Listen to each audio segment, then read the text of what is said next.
Sabe aquela sensação de notificações apitando o tempo todo? A pressão para performar? Aquela exaustão profissional que a gente acha que é única do nosso tempo? Pois é. Mas e se a gente te contasse que o manual para lidar com isso tudo já foi escrito há milhares de anos?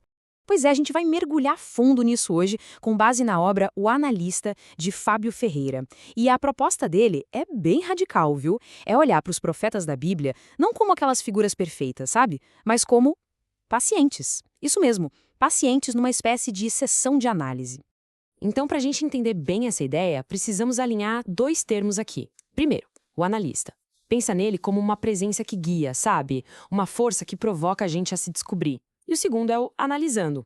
Esse é quem está no divã, quem está em análise. E aqui, no nosso caso, são os próprios profetas.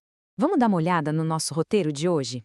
A gente começa entendendo essa ideia de profetas como pacientes. Depois, a gente vai abrir o que seriam os arquivos de caso de três figuras bem conhecidas: Samuel, Natã e Elias.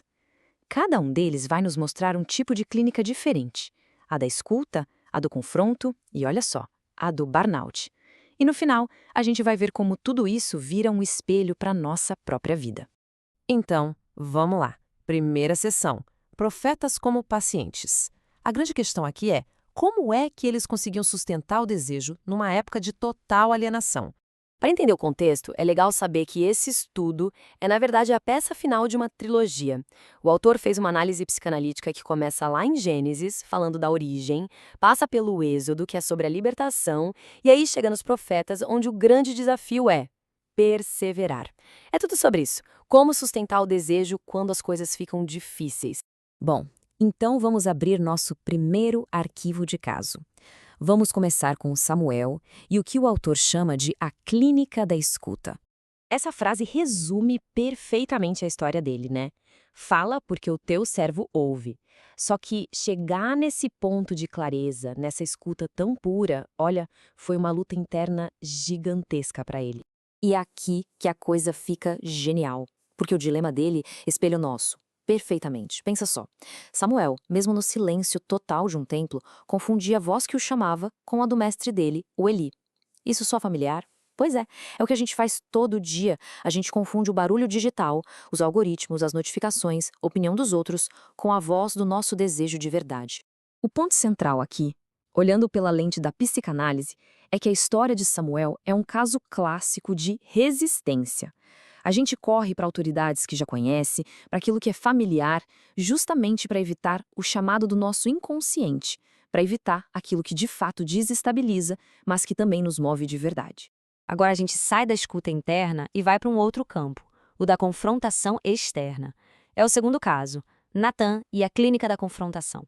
Tu és este homem. Uau! A intervenção do Natã é talvez uma das mais diretas e potentes da história, né? É uma frase curta que simplesmente demoliu a negação de um rei poderoso. A grande luta do Natã foi exatamente essa: quebrar a bolha, a realidade que o rei Davi tinha construído para si mesmo para justificar um abuso de poder. E o paralelo com hoje é direto. É a necessidade que a gente tem de confrontar os palácios digitais de hoje.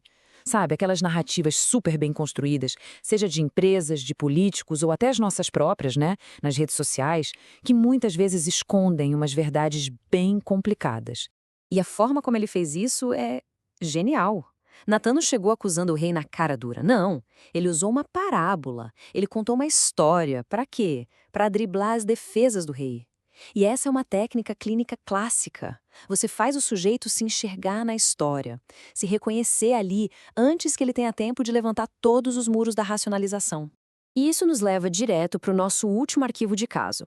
E talvez esse seja o que mais conversa com a nossa cultura de alta performance hoje em dia. Vamos falar de Elias e da clínica do burnout.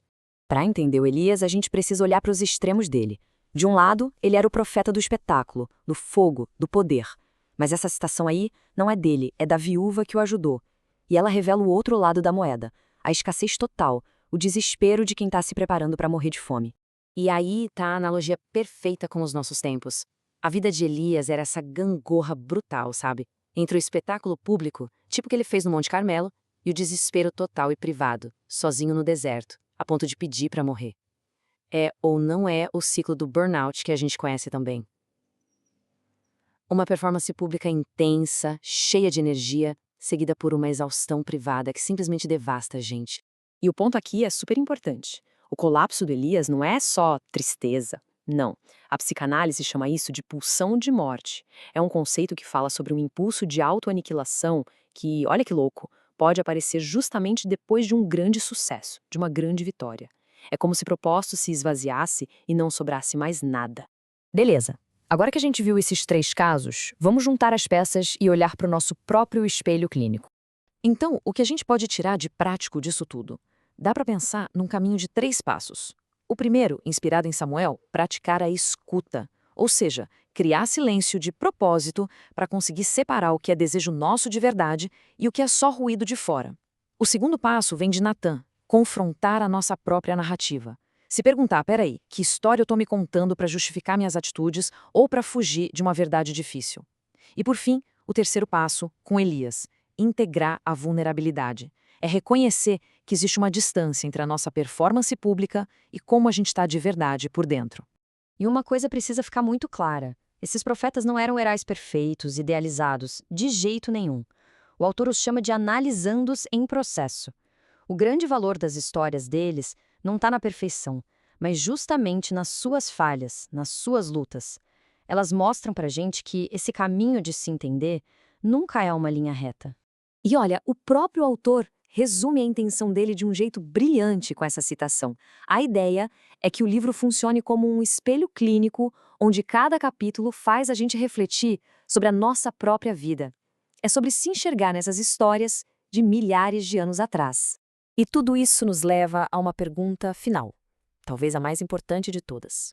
Quando a performance acaba, quando as luzes do palco do dia a dia se apagam, quem é que sobra aí, no silêncio?